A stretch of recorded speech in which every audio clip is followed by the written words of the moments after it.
a sport, a game, knowing full well that you're going to either win or lose. You never expect to die before your dreams come true. Neither did Jimmy or his father, Gail Banballo, a Minnesota innkeeper. He set up a secret baseball practice arena in the basement of his inn, where he and his son practiced day after day. Jimmy's hard work and batting skills finally led his team to a state victory.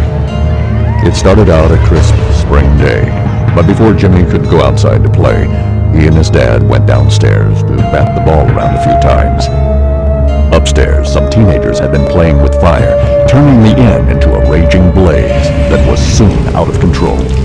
The inn was a total loss, and so was Jimmy, burned in minutes. Mr. Banballo was so badly maimed, he turned into a hideous monster, oozing and bleeding, snarling and growling like a beast, enraged and bent on revenge. He tracked down the kids responsible for the fire and killed them one by one with a blowtorch.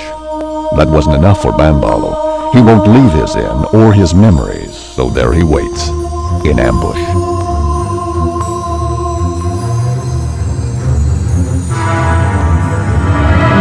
Alright, so what do we have here?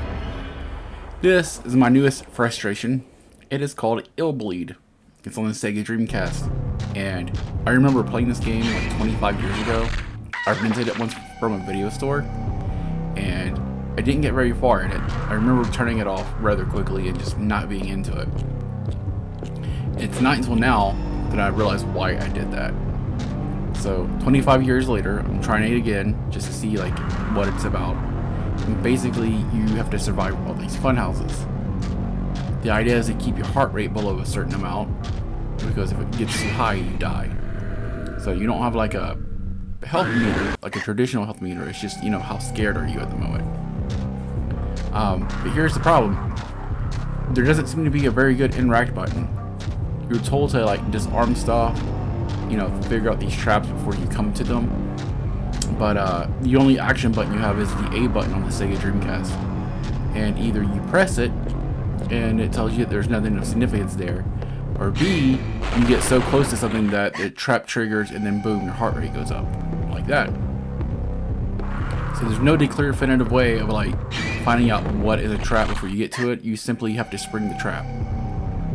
Now I'm sure there'll be somebody out there who's played this game a million times, who knows every little nuance, and you know, be like, well, you need to do this. So yeah, if you're that player and you see this video, please put a comment in there like, what am I supposed to do? Because right now, as a new player, without looking up any kind of guides on the internet, this game is frustrating. I mean, like, if just like 25 years ago, it's like you rent this game or you buy this game, you get it home, you pop it in, you try to play it fresh, you know, no spoiler alerts, no anything. You're just playing it like as a newbie would play it, uninitiated with the gameplay mechanics, and there's nothing you can do that I found.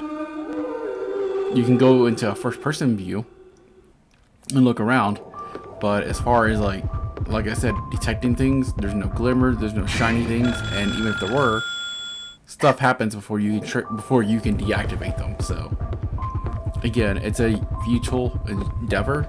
I like the colors of the game. I like the premise of the game. Anything funhousey, Halloweeny, horror, I'm all for. But at this moment, this game is just a frustrating mess for me.